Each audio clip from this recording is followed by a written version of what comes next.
Alhamdulillah, Alhamdulillah hamdan katsiran kama amar. Asyhadu an la ilaha illallah wahdahu la syarika lah wa asyhadu anna Muhammadan abduhu wa rasuluhu la nabiyya ba'd.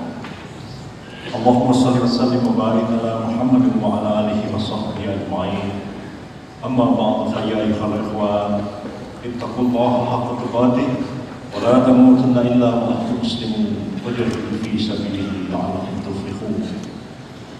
Faqala Allah Ta'ala fi kitabil hakim. A'udzu billahi minasyaitonir rajim. Bismillahirrahmanirrahim. Ya ayyuhallazina amanu idza nudiya lis-salati min yaumil jum'ati fas'au ila dzikrillahi wa dzarul bai'a. Dzalikum khairul lakum in kuntum ta'lamun. Fa idza qudiyatis salatu fantashiru fil ardh wabtaghu min fadlillah wasqullaha katsiran la'allakum tuflihun. Shadaqallahul azim. Saudara-saudara hadirin sidang Jumat yang berbahagia, barusan tadi saya membacakan firman Allah Subhanahu wa Ta'ala di dalam surah Al-Jumu'ah yang kalau diterjemahkan ke dalam bahasa kita artinya lebih kurang, hai orang-orang yang beriman, apabila telah tiba waktu bagi kalian untuk menunaikan fardu Jumat, maka bersegeralah kalian dan tinggalkanlah urusan-urusan perniagaan kalian, karena sesungguhnya hal itu adalah lebih baik jika sekiranya kalian mengetahuinya. Dan apabila kalian telah selesai menunaikan fardu Jumat itu, maka bertebaranlah kalian di muka bumi dan carilah rezeki yang dikaruniakan Allah kepada kalian, dan banyak-banyaklah berzikir kepadanya. Mudah-mudahan kalian memperoleh keberuntungan. Selain ayat Al-Quran itu, kita menemukan hadis Rasulullah SAW yang diriwayatkan oleh Abu Hurairah radhiyallahu anhu.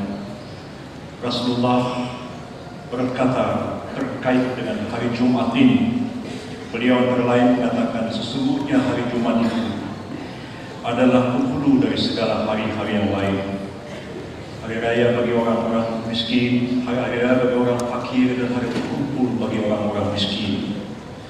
Lalu beliau mengatakan, al-khutbata nifiha maqam rak'atain, maka sesungguhnya dua khutbah dari salat fardu Jumat itu adalah sama nilainya dengan 2 rakaat fardu, salat fardu yang ditinggalkan.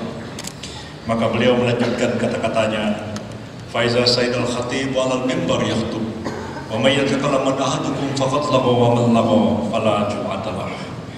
Dan apabila khatib telah berkhutbah di atas mimbar, maka hendaklah kalian semua diam dan jangan ada yang berkata-kata. Barang siapa yang berkata-kata, meskipun dia berkata-kata sendiri, fala jum'atalah, maka tiadalah Jumat bagi orang itu. Itulah dasar kita mendirikan salat Jumat seperti yang kita laksanakan pada hari ini, didasarkan kepada firman Allah di dalam Al-Quran surah Al-Jumu'ah dan hadis yang diriwayatkan oleh Abu Hurairah radhiyallahu anhu. Dari ayat Al-Quran tadi jelaslah kepada kita semuanya bahwa hari Jumat itu sebenarnya bukanlah hari libur. Hari Jumat itu adalah hari kerja. Memang dalam hukum perburuhan modern sekarang dikenal adanya hari kerja dan hari-hari untuk beristirahat, dan diatur secara internasional orang tidak boleh bekerja lebih dari 48 jam satu minggu, dan selebihnya harus beristirahat. Dalam hadis-hadis pun disebutkan demikian, ada hak bagi para buruh untuk memperoleh waktu istirahat bagi mereka. Itu adalah hak bagi mereka. Di negara-negara Muslim di Timur Tengah, termasuk Pakistan, bahkan beberapa negara bagian di Malaysia, mereka menjadikan hari Jumat itu sebagai hari libur, sama seperti keadaannya hari Minggu atau hari Sabtu di negeri kita ini. Libur hari Minggu itu sudah kita warisi sejak zaman Hindia Belanda dahulu. Mereka menjadikan hari Minggu sebagai hari libur, dan kita ikuti, kita berlakukan sampai sekarang sebagai satu kebiasaan. Apakah kita memang harus mengganti libur hari Minggu itu dengan hari Jumat, mengingat mayoritas penduduk Indonesia ini beragama Islam dan kebanyakan negeri-negeri di Timur Tengah melaksanakan libur mingguannya pada hari Jumat. Pada hemat saya, ayat Al-Quran tadi jelas mengisyaratkan kepada kita bahwa hari Jumat itu bukanlah hari libur. Orang sibuk dengan kegiatannya masing-masing, dan apabila telah tiba waktu menunaikan fardu Jumat, fas'au ila zikrillahi wa zarul bai'a, dan tinggalkan urusan-urusan perniagaan kalian. Bersegeralah kalian pergi ke masjid atau ke tempat-tempat tertentu diselenggarakan salat Jumat. Karena memang hari Jumat itu bukan hari libur, maka ayat itu mengatakan faiza qudiyatis salatu fantashiru fil ardh. Bila selesai kalian menunaikan fardu Jumat itu, bertebaranlah kalian di muka bumi dan cari rezeki yang dikurniakan Allah kepada kalian. Kalau memang hari libur, tentulah habis Jumat ini kita istirahat, kita tidur, tidak melakukan kegiatan apa-apa. Padahal Allah memerintahkan bila selesai fardu Jumat, bersegeralah, bertebaranlah kalian di muka bumi dan carilah rezeki yang dikurniakan Allah kepada kalian. Kalau sekiranya hari Jumat ini dijadikan hari libur, tentu ada pula aspek-aspek mudarat yang lebih besar daripada manfaatnya bagi kepentingan dakwah Islam pada khususnya. Dengan keberadaan hari Jumat sebagai hari kerja, maka berdirilah masjid-masjid di berbagai tempat di seluruh tanah air kita ini, termasuk pula di kampus kita Universitas Indonesia ini. Berdirilah mula-mula Masjid Arif Rahman Hakim di Salemba. Berdiri juga Masjid At-Taqwa di kampus UI yang lama di Rawamangun, Jakarta Timur. Dan kemudian didirikan pula masjid yang baru ini bersamaan dengan pindahnya Universitas Indonesia dari Salemba dan Rawamangun ke Depok ini. Dan masjid ini oleh almarhum Profesor Nur Ali dikatakan masjid UI, tapi bukan masjid Universitas Indonesia, tapi beliau katakan Masjid Ukhuwah Islamiyah yang kita kenal sampai sekarang ini. Dengan keberadaan masjid ini, kita para sivitas akademika, para mahasiswa, para dosen, para staf administrasi universitas ini bersama-sama dapat menunaikan sholat Jumat dengan sebaik-baiknya di masjid kita ini. Karena ini adalah hari kerja, kita sibuk di kampus kita masing-masing, tiba waktunya fardu Jumat, bersegera kita ke masjid ini, dan selesai kita menunaikan Jumat, kita bertebaran di muka bumi, melanjutkan tugas pekerjaan dan kewajiban kita semuanya. Kalau sekiranya hari Jumat ini hari libur, maka akan sepilah masjid ini. Tidak ada jemaah untuk sholat di sini, dan tidak ada perlunya untuk membuat masjid-masjid di berbagai tempat. Seperti kita lihat sekarang ini, hampir semua kantor-kantor pemerintah maupun swasta, militer, polisi, dan sebagainya membangun masjid-masjid untuk kepentingan kegiatan menunaikan fardu Jumat. Dan dengan itu pula kita melaksanakan tugas dakwah Islam, mengajak semua umat manusia untuk kembali ke jalan Allah dan menjadikan Islam sebagai prinsip-prinsip nilai-nilai yang dijadikan sebagai anutan dalam kehidupan tiap-tiap orang. Di dalam Al-Quran telah jelas diberikan satu pedoman kepada kita bersama bahwa tugas untuk menyebarluaskan Islam bukanlah tugas dari kelompok tertentu di dalam masyarakat. Karena Islam tidak mempunyai sistem kependetaan, tidak ada rahib, tidak ada pendeta di dalam Islam. Karena itu setiap orang yang berkemampuan untuk menyebarluaskan Islam, meskipun dia hanya tahu satu ayat saja, maka berkewajibanlah dia untuk menyampaikan apa yang dia tahu itu kepada orang lain, baik orang itu orang bukan Islam maupun kepada sesama Muslim sendiri, dalam rangka untuk meningkatkan keislamannya menjadi keimanan dan ketakwaan kepada Allah Subhanahu wa Ta'ala. Jelaslah di dalam Al-Quran ada perintah seperti Kita disuruh untuk mengajak semua manusia di jalan Allah. Ud'u ila sabili rabbika bil hikmah wa mau'izatil hasanah wajadilhum billati hiya ahsan. Dan ajaklah semua manusia ke jalan Tuhan dengan cara yang penuh hikmat dan kebijaksanaan, dan berikanlah contoh-contoh yang terbaik kepada mereka. Dan jika dilakukan perdebatan, maka lakukanlah perdebatan atau mujadalah itu dengan cara yang sebaik-baiknya pula. Inilah satu pedoman dalam kita menyampaikan dakwah Islam. Tugas kita bersama mengajak manusia ke jalan Allah, dan itu tidak tugas spesifik orang-orang tertentu. Keberadaan ulama, keberadaan kiai, keberadaan fakih dan sebagainya tidak lebih daripada menunjuk orang-orang tertentu yang memang mempunyai pemahaman atau pengetahuan keagamaan yang lebih dalam daripada orang-orang awam pada umumnya, tapi mereka bukanlah merupakan satu kelas tertentu di tengah-tengah masyarakat. Tidak diangkat, tidak diberhentikan, tidak dilantik dan tidak dipensiunkan. Tidak ada orang melantik seseorang menjadi ulama atau menjadi kiai, dan tidak ada juga surat pemberhentian atau pensiun bagi seorang sebagai ulama atau seorang kiai. Karena memang kita tidak mempunyai sistem kependetaan, tidak mempunyai hierarki kependetaan, dan karena itu setiap orang berkewajiban untuk menyebarluaskan Islam ke tengah-tengah masyarakat di muka bumi ini. Atas dasar itu pula kita disuruh untuk mengajak manusia ke jalan Allah itu dengan cara hikmah. Berikanlah penjelasan-penjelasan yang rasional, filosofis dan masuk akal.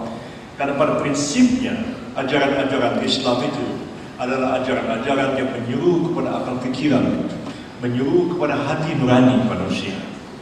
Berbagai ayat di dalam Al-Quran mengatakan afala taqilun, afala tazakkarun, afala tatafakkarun.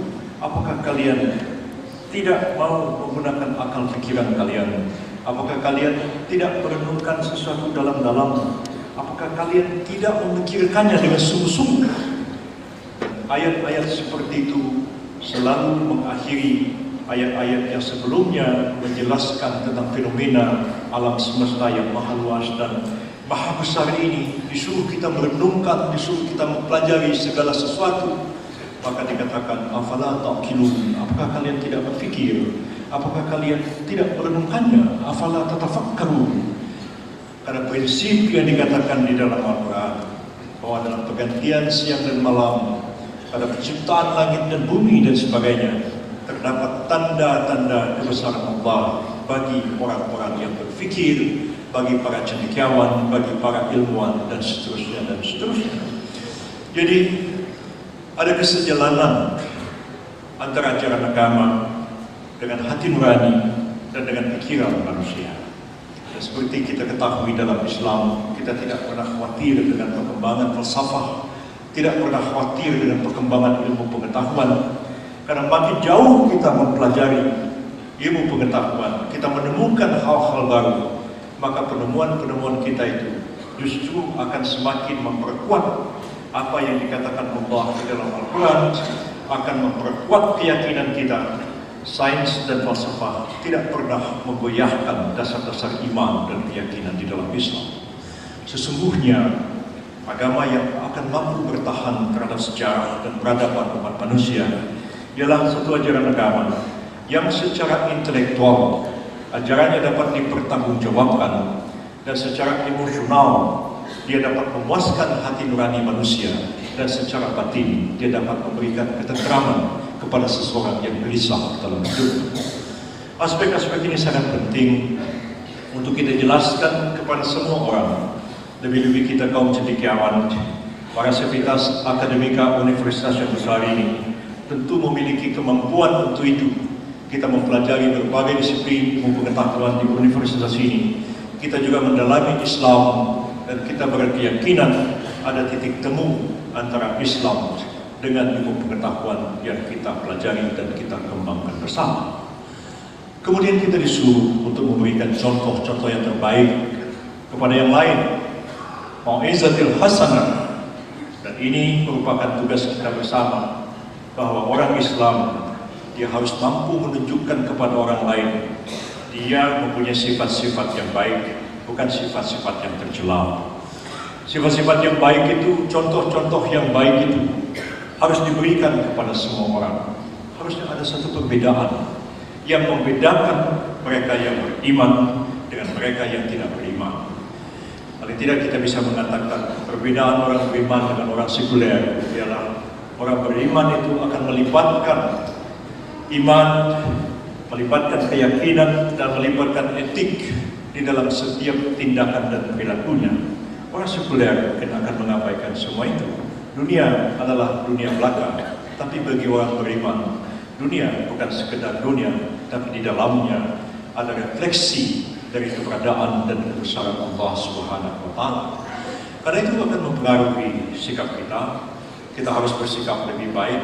Seyogianya lah kita bukan saja secara pribadi, tapi secara kelompok umat Islam harus lebih mampu menunjukkan kebaikannya dibandingkan yang lain. Walaupun kita menyadari dalam beberapa dekade terakhir ini kondisi umat Islam di seluruh dunia sangat memprihatinkan kita semua. Pertikaian terjadi di mana-mana, adu domba terjadi di mana-mana, konflik dan peperangan terjadi di mana-mana, sehingga pada hari ini hampir semua kekuatan militer negara-negara Muslim itu mengalami kelumpuhan total akibat konflik-konflik yang tidak terselesaikan, baik terjadi secara regional maupun juga terjadi secara internasional. Konflik akibat pertikaian internal maupun juga dipicu oleh kekuatan-kekuatan luar, sehingga berbagai organisasi-organisasi seperti Organisasi Kerjasama Islam seperti sudah tidak berdaya untuk mengatasi persoalan-persoalan ini. Dan banyak dunia Islam berharap kepada kita, Indonesia, negeri di mana umat Islam terbesar di dunia ada di sini. Lebih banyak orang Islam di Indonesia ini daripada seluruh orang Arab yang beragama Islam sekarang ini. Mereka berharap besar kepada kita bisa jadi penengah, bisa diterima oleh semua pihak. Kita bisa diterima Iran, bisa diterima Saudi Arabia, bisa diterima Turki, bisa diterima Mesir, yang antara mereka sendiri tidak berusaha satu dengan yang lain. Tapi memang semua itu harus dimulai dari diri kita sendiri. Karena itu kita tidak boleh tertinggal secara politik maupun secara ekonomi. Kita harus kuat, kita harus mampu, dan kita akan menjadi penengah, menjadi kekuatan yang bisa mempersatukan dunia Islam sebagai bangsa Muslim terbesar di dunia yang bukan ras Arab dan bukan ras Persia. Kita adalah bangsa Indonesia. Saudara-saudara hadirin sedang cuaca berbahagia. Kemudian yang terakhir, apa yang dipesankan oleh Allah SWT tadi, kita diperintahkan untuk wajadilhum billati hiya ahsan. Dan jika perlu dilakukan perdebatan, maka lakukanlah perdebatan itu dengan cara yang sebaik-baiknya. Kita bisa berdebat dengan siapapun, bisa berpolemik dengan siapapun, mempertahankan pendirian, mempertahankan pendapat, pemikiran kita. Tapi tetaplah kita menggunakan bahasa yang baik, tidak mencaci maki orang lain, tidak memutarbalikkan apa yang dikatakan orang sehingga semuanya berubah menjadi fitnah. Kita bisa belajar dari sejarah bangsa kita. Tahun-tahun 20-an ada polemik yang cukup keras ya, antara Ustadz Ahmad Hasan dengan Haji Agus Salim dengan Soekarno tentang Islam dan kebangsaan. Ada polemik panjang antara Soekarno dengan Muhammad Natsir tentang Islam dan negara, agama dan negara. Ada polemik kebudayaan tahun 30-an. Ada simposium perdebatan tahun 52 antara Yusuf Wisono, Syafruddin Prawira Negara, berdebat panjang dengan Sunan Syahrir, Sumitro Joyo Hadikusumo tentang soal-soal ekonomi. Mereka berdebat panjang dengan bahasa yang bagus, dan perbedaan-perbedaan pendapat antara mereka tidak merenggangkan hubungan baik antara mereka secara personal satu dengan yang lain. Hari ini kita berbeda pendapat dengan orang, kadang-kadang sudah kita anggap sebagai musuh, tidak mau berhubungan lagi, tidak bertegur sapa satu dengan yang lain. Padahal kita harus menunjukkan satu jiwa besar bahwa perbedaan-perbedaan pendapat, perbedaan-perbedaan politik tidak usah merenggangkan hubungan perkawanan dan persahabatan antara kita sesama manusia sebagai sesama warga bangsa.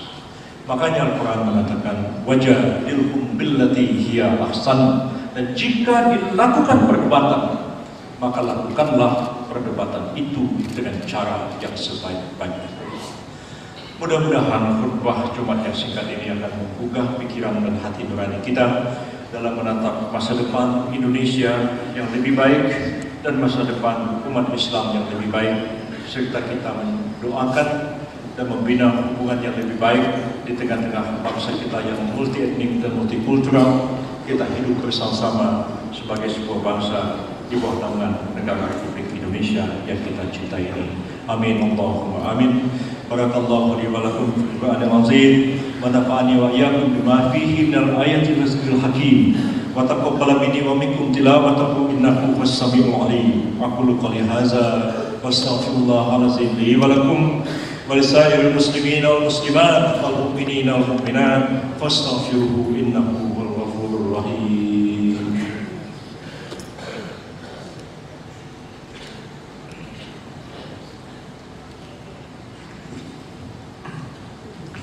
Alhamdulillah wa syukurillah wa la ilaha illallah wallahu akbar wa la hawla wa la quwwata illa billahil aliyyil azim. Asyhadu an la ilaha illallah wa la syarika lah wa asyhadu anna Muhammadan abduhu wa rasuluhu sayyidul khalaiq wal bashar. Allahumma shalli wa sallim wa barik ala Muhammad wa ala alihi wa sahbihi wa sahabil qur'an. Ibadallah, ittaqullaha ta'ala bismil waqti wal khadar wa alamu anallah ma'akum bi badai fi nafsi wa sanna bi malaikatil musabbihati bi kursi wa salasabikum alaihal muslimuna min barakatihi wa insi fa qala ta'ala mukhbiru wa amiru innallaha wa malaikatahu yusalluna 'alan nabi ya ayyuhalladzina amanu sallu 'alaihi wa sallimu taslima. Allahumma shalli wa sallim wa barik 'alaihi.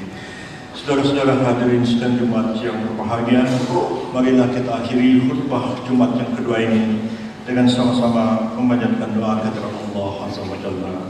Bismillahirrahmanirrahim. Alhamdulillahirabbil alamin. Assalatu wassalamu ala asyrafil anbiya'i wal mursalin wa ala alihi wa sahbihi ajma'in. Ya Allah, ya Ghafurur Rahim, ampunilah segala dosa-dosa kami, baik dosa-dosa yang kami lakukan di masa-masa yang lampau ataupun dosa-dosa yang kami lakukan pada hari ini, baik karena kesengajaan maupun karena kelalaian dan kelalaian. Ya Allah, ya Ghafurur Rahim, ampunilah dosa-dosa kaum muslimin dan muslimat seluruhnya, baik yang masih hidup maupun yang sudah wafat. Bagi mereka yang masih hidup bersama-sama kami, berikanlah kekuatan iman, kekuatan takwa kepada mereka. Jadikanlah mereka hamba-hambamu yang mukminin, hamba-hambamu yang muttaqin, hamba-hambamu yang mukarramin. Ya Allah, ya Zal Jalal wal Ikram, bagi saudara-saudara kami muslimin dan muslimat yang telah wafat mendahului kami dan telah panggil kehadirat-Mu, maka ampunilah mereka, masukkanlah mereka ke dalam surga-Mu Jannatul Na'im. Ya Allah, ya Arhamar Rahimin, limpahkanlah kasih sayang-Mu kepada kami semua, kaum muslimin dan muslimat kepada bangsa Indonesia khususnya, dan muslimin dan muslimat di dunia yang lain pada umumnya. Berikanlah kekuatan kepada kami, berikanlah kepada kami kesejahteraan, kedamaian dan ketenteraman. Jauhkanlah kami dari segala konflik dan malapetaka. Jauhkanlah kami dari segala kehinaan dan kebapaan. Jadikanlah kami bangsa yang besar, umat yang besar, yang senantiasa beriman dan bertakwa kepada-Mu. Ya Allah, berikanlah pertolongan kepada saudara-saudara kami muslimin dan muslimat yang tertindas, yang sedang berjuang, yang sedang berusaha untuk membela tanah air mereka dari cengkraman pendudukan bangsa-bangsa asing. Ya Allah, jika sekiranya Engkau tidak memberikan kekuatan kepada kami, jadilah kami orang-orang yang rugi dalam kehidupan kami di dunia yang fana ini. Rabbana zalamna anfusana wa illam taghfir lana wa tarhamna lanakunanna minal khasirin. Rabbana atina fid dunya hasanah wa fil akhirati hasanah wa qina azabannar. Walhamdulillahirabbil alamin. Ibadallah,